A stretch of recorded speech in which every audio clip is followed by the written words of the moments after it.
Hello दोस्तों, तो कैसे हैं आप लोग। एक नए वीडियो में आपका स्वागत करते हैं। तो इस वीडियो में हम देखेंगे कि किसी वैद्युत द्विध्रुव आघूर्ण की वजह से निरक्षीय स्थिति अथवा अनुप्रस्थ स्थिति पर वैद्युत क्षेत्र की तीव्रता का व्यंजक प्राप्त कीजिए।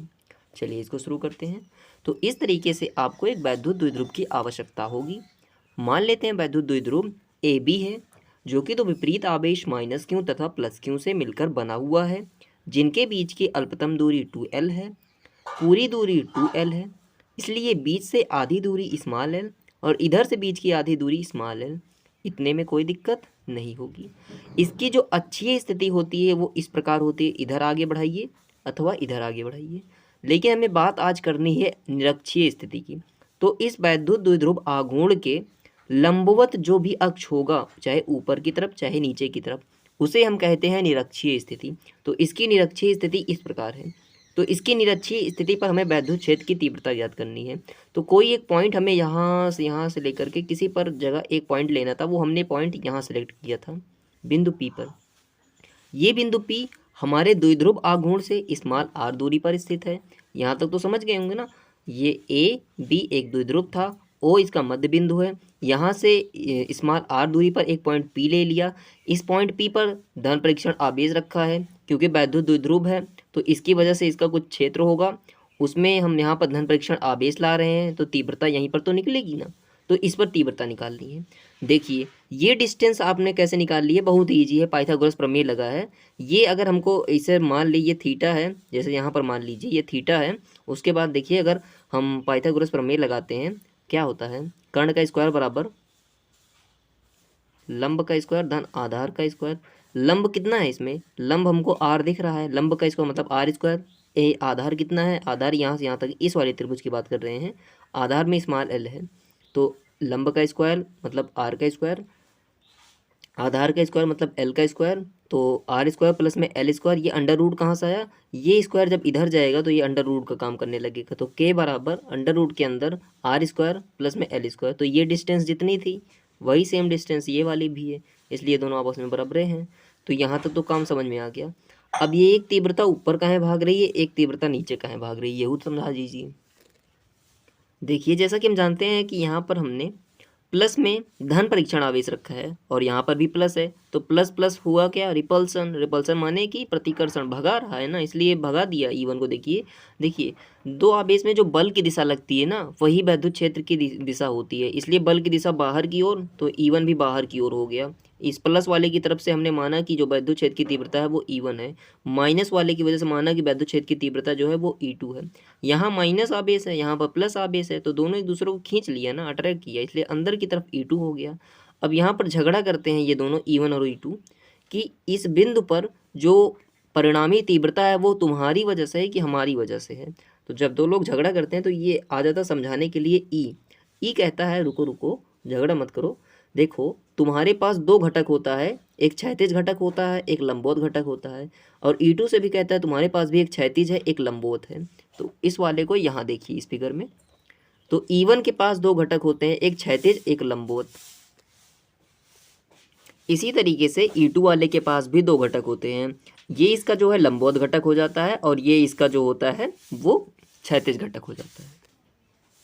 तो फिर E जो है ना कहता है कि देखिए आपका जो लंबवत वाला घटक है E1 से, और E2 से भी कहता है कि जो आपका लंबवत घटक है ये तो एक दूसरे के विपरीत साइड में है, तो ऊपर नीचे होने की वजह से एक दूसरे को कैंसिल आउट कर देंगे, तो लंबवत से काम नहीं बनेगा। कहते हैं क्षैतिज वाला लाइए तो कुछ काम बन सकता है। तो क्षैतिज वाला क्या होता है, E1 cos थीटा, और इसकी वजह से E2 cos थीटा। कहते हैं हाँ इनको जो है एक दिशा में हम जोड़ सकते हैं, अगर एक दिशा में जोड़ देंगे तो वही जो है आपकी परिणामी तीव्रता हो जाएगी। तो E1 cos थीटा प्लस पे E2 sin थीटा, ये क्षैतिज घटक जो है जुड़ जाते हैं। देखिए आप फिजिक्स में कभी भी जब क्षैतिज घटक और ऊर्ध्वाधर घटकों की बात करते हैं, तो बात कर रहे थे फिजिक्स की ना, तो अगर जो साइन थीटा होता है वो हमेशा लंबवत घटक में गिना जाता है और जो कॉस थीटा होता है वो क्षैतिज दिशा में गिना जाता है। बस यही इतना बताना चाह रहे थे। ये सब वही भैया जो आपको समझा रखा है ना, वही सब लिखा है कि बिंदु P है, वैद्युत द्विध्रुव AB है कि लंबवर्धक रेखा पर उसके मध्य बिंदु O से स्मॉल r दूरी पर है, और प्लस माइनस दो आवेश रखे हैं, जो तीव्रताएं वो E1 E2 है। तो ये आपकी नोट्स में काम आएगा, इसको आप लोग इसका जो है स्क्रीनशॉट ले लीजिए। उसके बाद ये भी इतना पूरा स्क्रीनशॉट ले लीजिए। जो E1 वाली तीव्रता होगी वो 1/4πε0 और आवेश Q है, और जो दूरी थी उसकी, देखिए इसमें समझा देते हैं आपको। जैसे प्लस क्यू की यहाँ से माइनस क्यू से जो दूरी है वो अंडर रूट के अंदर r² + l² है ना, तो इसकी वजह से इस पर तीव्रता जो लगेगी, तीव्रता क्या होती है 1/4πε0 और Q/r²। तो क्यों तो यहाँ पर जो है परिणाम में लेंगे तो क्यों ही रहेगा। तो भैया इसको भी आप लोग स्क्रीनशॉट ले लीजिए। E1 की जो हमने तीव्रता निकाली थी, मतलब प्लस वाले की वजह से, वो भी इतनी ही आई है। E2 वाली जो माइनस क्यू की वजह से जो तीव्रता निकाली थी वो भी सेम टू सेम आई है। ये जो क्यों लिखे हैं ना, ये उसका परिणाम लिखे हैं। तो परिमाण जो होता है वो चिन्ह सहित नहीं लिखा जाता। दूरी जो है दोनों बराबर थी, अंडर रूट था ना, इसका स्क्वायर कर दिया तो अंडर रूट वो खत्म हो गया, बाकी ये तो ऐसे ही है। और ये इसका भी ले लीजिए, यहाँ तक है आपका। उसके बाद ये एक लाइन और है कि तीव्रता जो है E = E1 cos theta plus में E2 cos थीटा, ये परिणामी तीव्रता होगी। इतना तक हम लोग समझ चुके हैं। बस इसके बाद कुछ करना ही नहीं है, मैथमेटिकल कैलकुलेशन करेंगे, वही वैल्यू निकाल देंगे, बस वही इतना रह गया काम। देखिए भैया फिर यहाँ पर E = E1 ये पूरा cos थीटा प्लस में E2 ये इतना cos थीटा, यहाँ तक तो ठीक है ना।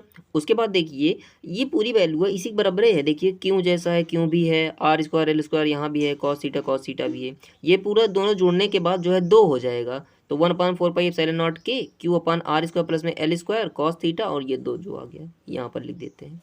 ठीक ना, इतना बढ़िया है। अब देखिए cos थीटा की वैल्यू हम फिगर से रखते हैं, आइए देख लेते हैं। अगर हमें cos थीटा की वैल्यू चाहिए, देखिए cos थीटा बराबर, अगर ध्यान से जानते हैं आप लोग, cos थीटा बराबर होता है कर्ण बटे आधार।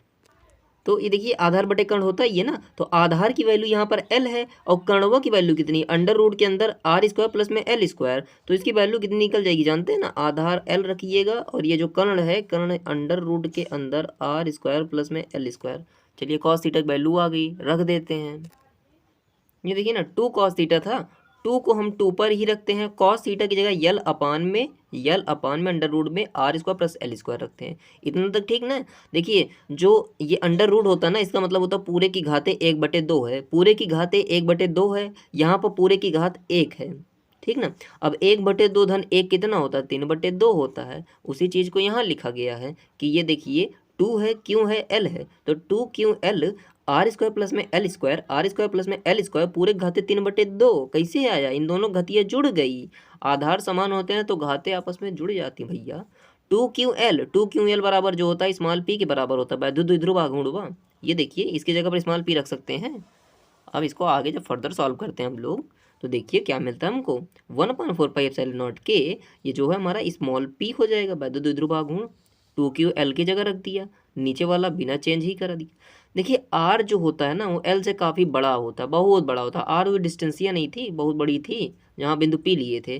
L जो होता है वो तो अल्पतम दूरी होती, कहते नहीं है, इसलिए r² जो होता है वो l² से भी बहुत बड़ा हो जाता है। तो उसकी तुलना में इसको नगण्य मान लिया जाता है। जब ये नगण्य हो जाएगा तो ये 0 हो जाएगा, तो हमारे पास r² वही बचता है। तो देखिए r² बचा ही है, और उसके ऊपर घात 3/2 लगी थी, तो घात पे घात हो तो घात का गुणा हो जाता है, तो 2 × 3/2 ऐसे देखिए, 2 × 3/2, तो ये 2 से ये 2 कैंसिल हो गया, तो r ही, ये 3 ही तो बचा। तो हम इसको इस तरीके से लिखते हैं कि E बराबर में 1/4πε0 के इंटू में p/r³, क्योंकि घात 3 था। निर्वात या वायु के लिए के बराबर 1 लेते हैं, तो के जगह 1 रख देंगे, तो E बराबर 1/4πε0 p/r³ न्यूटन प्रति कूलम। यही होता है निरक्षीय स्थिति के लिए। भैया वीडियो अच्छा लगा तो चैनल को लाइक और